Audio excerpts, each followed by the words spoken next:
자, 첫 번째 썰 한번 가보도록 하겠습니다. 댓글 컨텐츠고, 영상 제목. 우울증 심할 때 진짜 소비를 많이 했지만 해결책은 되지 못했습니다. 라는 영상에 달린 댓글입니다. 여러분도 들으셨겠지만 우리나라가 우울증 공화국이지 않습니까? 우울증이 굉장히 심한데 특히나 여자분들 우울증이 굉장히 심해요. 우울증 유병률이 이제 남자보다 여자가 2배 이상이에요. 그 중에 20대 여자분들은 우울증이 가장 많아요. 가장 예쁘고 젊을 때 우울증이 많아. 물론 남자도 우울증이 많아요. 많은데 근데 여자분들이 보면 우울증을 이제 해소하는 게 아니라 우울증을 좀 더 증폭시키는 것 같아. 그러니까 우울증이 있으면 그 우울증의 문제를 해결하려고 해야 되는데 좀 더 안 좋게 만드는 것 같아요. 아마 여자분들은 좀 사는 게 힘들고 스트레스 받으면 소비를 많이 하시잖아요. 돈을 많이 쓰잖아요. 오히려 돈을 많이 쓰는 게 우울증을 심화시키는 걸 생각합니다. 특히 인스타그램 같은 데 유행하는 것들 있잖아요. 뭐 옷이나 여행이나 먹는 것들 이런 것들을 이제 마음껏 돈을 쓰다 보니까 우울증이 해소되기는커녕 오히려 공감이나 좀 자괴감이 더 빠지는 것 같아요. 왜냐하면 생각해보세요. 뭐 소비하는 것 자체가 나쁜 건 아닌데 소비를 너무 많이 해버리면 가지고 있는 게 없잖아요. 일은 하고 있지만 돈이 모이는 게 없잖아. 그러면 뭔가 충족되는 게 아니라 오히려 재정적으로 마이너스니까 불안하지 않습니까? 그래서 좀 이해가 안 되는 게 그런 거예요. 20대 여자분들이 뭐 우울증이 많은 게 예를 들어서 하고 싶은 걸 못해서 힘들다. 먹고 싶은 걸 못 먹어서 힘들다. 가고 싶은 데를 못 가서 힘들다. 이런 모르겠는데 이해가 안 되는 게 뭐냐 하면 소비도 제일 많이 하고 뭐 먹고 싶은 거 제일 많이 먹고 가고 싶은 데도 제일 많이 갑니다. 여행도 제일 많이 가요. 근데 왜 우울한 거죠? 제가 봤을 땐 그래요. 가고 싶은 데 가고 먹고 싶은 데 먹고 쓰고 싶은 데 쓰는 게 우울증 해소에는 도움이 안 된다는 거죠. 도움이 안 된다는 거예요. 그리고 특히 여자분들이 빠져있는 미디어나 인스타그램은 우울증을 해결하기는커녕 오히려 우울증을 더 걸리게 만듭니다. 심화시킵니다. 그래서 뭐 제 영상을 뭐 여자분들이 얼마나 볼지 모르겠지만 우울증의 근본적인 원인은 여러 가지가 있겠지만 제 생각은 그래요. 불안해서. 현실적으로 불안해서 그래요. 현실적으로 불안하면 현실의 불안 요소를 제거하는 게 좋아요. 보통 불안한 게 돈입니다. 돈. 재정적인 문제. 그러면 돈을 모으면 덜 불안해집니다. 확실히 보면 좀 젊을 때 돈을 모아놓은 사람보다 돈을 모아놓지 못한 분들, 특히 빚 있는 분들이 우울한 분들이 많아요. 아무래도 불안하니까. 그래서 돈을 쓰는 것보다 돈을 모아보는 게 어떨까? 조금씩 모으면서 자산 늘려보면 제가 봤을 때 크게 우울하진 않아요. 그리고 보면 좀 너무 타인에 관심이 많아. 우울증 걸린 분들이. 내 사는 것만 집중하면 되는데 자꾸 누가 뭐 하는지, 어디 갔는지, 뭐 먹었는지 이런 거 신경 씁니다. 특히나 인스타그램이 타인의 집요하게 관심을 가지고 신경 쓰게 만들죠. 근데 저는 제가 봤을 때 여자분들이 우울증 안 걸리면 인스타를 멀리 해야 돼요. 그리고 타인이 어떻게 하는 것인 건지에 대해서 관심을 안 가져야 돼요. 그냥 내 사는 것만 집중하면 돼요. 남들한테 관심을 안 가지면 비교할 일이 없어요. 그 사람이 뭐 어떤 음식 먹었는지, 누구를 만났는지, 뭘 봤는지 관심을 가질 이유가 없어. 그래서 제가 얘기하고 싶은 거는 한국인들이 우울증 많은 이유가 제가 봤을 때는 너무 타인한테 관심이 많아서, 그리고 내가 살고는 있지만 뭔가 해놓은 게 없어가지고 돈만 쓰고 있고 미래가 불안하다 보니까 우울증이 걸리는 것 같아요. 미래가 불안하면 현재를 단단하게 만들면 됩니다. 현재의 삶을 플러스 있게 만들면 돼. 돈을 모으면 돼요. 모으면 덜 불안해져. 제가 사보니까 저도 예전에 우울했던 적이 있었거든요. 그때 과거를 되돌아보면 왜 우울했냐 생각해보면 그때 돈 가진 게 없었어요. 그때 백수였고 뭐 하는 것도 없었어. 방구석에도 TV 보는 게 다였어요.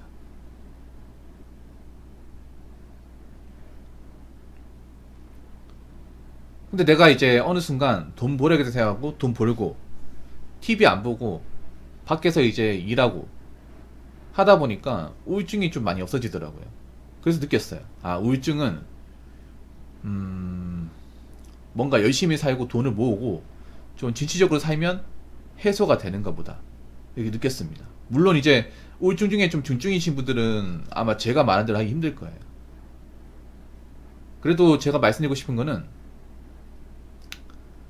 내가 좀 사는 게 우울하고 좀 안 좋게 느껴질수록 남들한테 관심 안 가져야 돼. 특히나 잘 사는 분들, 연예인분들, 이런 분들한테 관심 안 가져야 돼요. 우리하고 아무 상관없어요. 내가 안 아프고 내가 즐겁게 사는 게 중요하지, 타인이 즐겁게 사는 거 관찰하는 건 중요하잖아요. 여러분 각자가 뭐 사는 게 좀 어렵고 힘들어도 여러분 인생에서 주인공이 되었으면 좋겠고 좀 즐기며 살았으면 좋겠어요. 근데 즐기며 살려면 내 삶을 좀 깊이 공부하고 탐구해 나가야 되지, 타인의 삶이 어떤 건지 볼 필요가 없단 말이에요, 이게. 그래서 여러분들은 여러분 각자의 삶에 집중하시고, 남들 돈 쓸 때 그래 넌 돈 써라, 나는 계속 돈을 모을게, 자산을 축적을 할게, 내 보금자리 만들 테니까, 이런 마인드로 좀 정진해 나가셨으면 좋겠습니다. 자, 댓글 한번 읽어보도록 하겠습니다.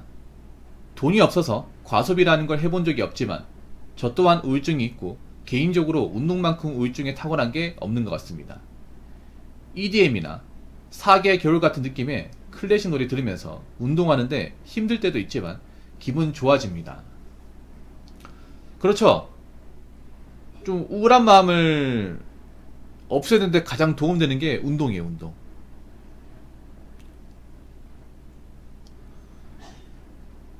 일단 우울하면 집에 있지 마세요. 집에만 있지 마.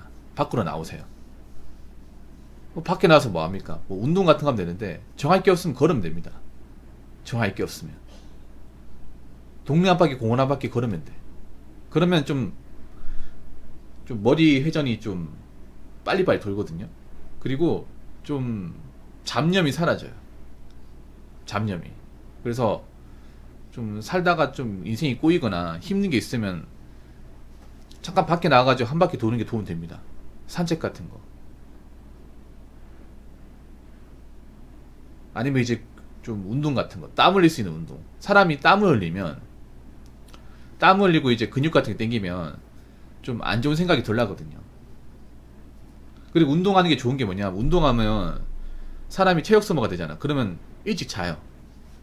금방 잡니다. 잠이 잘 와요. 보통 우울증에 걸린 분들이 불면증이 많아요. 불안불안하니까 잠을 제대로 못 자. 잠을 푹 못 자요. 근데 이제 운동 같은 거 하면 사람이 단순해지거든요. 당장 피곤하니까 샤워하면 고단해가지고 바로 자버립니다. 잠이 푹 잘 수 있고. 뭐 우울증 말고도 도움되는 게, 저는 개인적으로 필사 같은 것들, 뭐 필사가 뭐냐 하면 이제 책이나 그 어떤 에세이 같은데 이제 좋은 구절이 있으면 그걸 베개 적는 거예요. 뭐 필사 같은 거. 좀 그런 것들을 좀 하시면 도움 될 겁니다.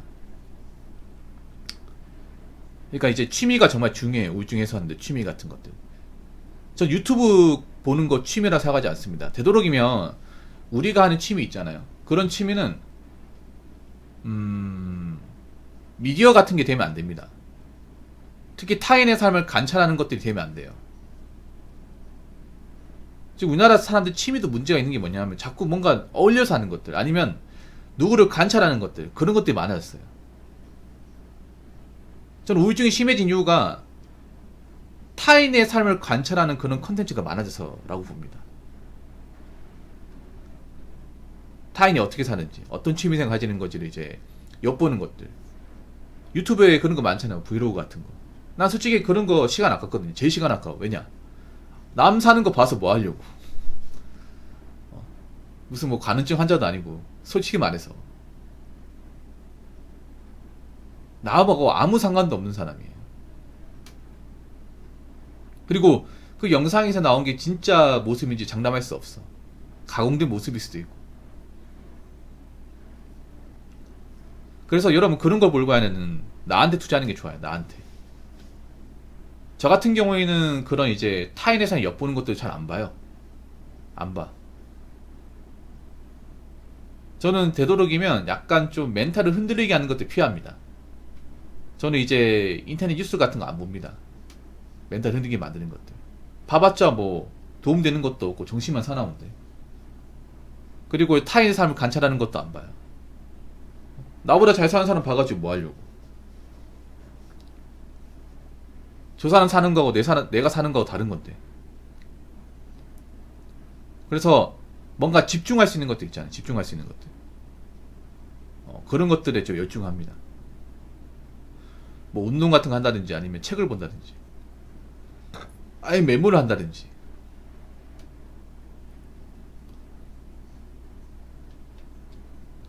그리고 저는 개인적으로 소비 같은 거 너무 많이 하는 거 안 좋아요. 여자분들 특히 얘기하고 싶은 게, 여자분들이 좀 우울하고 하면 가장 많이 하는 행동 중에 하나가 비싸게 물건을 사요. 아니면 이제 충동 구매한다거나. 그거 절대 안 좋아요. 그거 살 때만 좋지 막상 시간 지나면 다시 우울해집니다. 원래 물건이 그렇잖아. 살 때는 기분 좋지만 며칠 지나면 시들시들하잖아요. 쇼핑으로 뭔가 해소하는 건 별로 안 좋은 것 같습니다. 그건 너무 쾌락적인 거고, 뭔가 좀 무난하게 할 수 있는 것들, 그런 것들을 좀 끼고 사는 게 좋을 것 같고, 그리고 마지막으로 얘기하고 싶은 거는 그 타인이 어떻게 사는지, 누가 어떻게 뭐 입고 다니는지 그런 거 보지 마세요. 그럼 관찰하지 마. 관찰하면 더 망가져요. 인간이라는 게 참 웃긴 게 뭐냐 하면, 내가 힘들수록 나보다 잘난 사람을 보게 돼 있어요. 그럼 더 힘들어지거든. 저 사람은 열심히 사는데 난 왜 이 모양 이 꼴일까? 볼 필요가 없어요. 어차피 그거 본다고 해서 그 사람이 날 도와줄 게 아니란 말이에요. 아무튼 지금 대한민국 정서가 많이 힘든 것 같은데, 제가 얘기하고 싶은 거는 뭐 단순히 힘내라 이런 말보다는 그냥 좀 딛고 일어나라. 우리 인생이 힘든 게 맞다. 그리고 내 인생의 근본적인 문제는 내가 해결해야 된다. 대부분 우울한 거는 현실이 불안해서 그렇다. 그럼 현실을 안정적으로 만들면 된다. 이 말씀을 좀 드리고 싶습니다. 자, 이상으로 첫 번째 썰 마치도록 하겠습니다.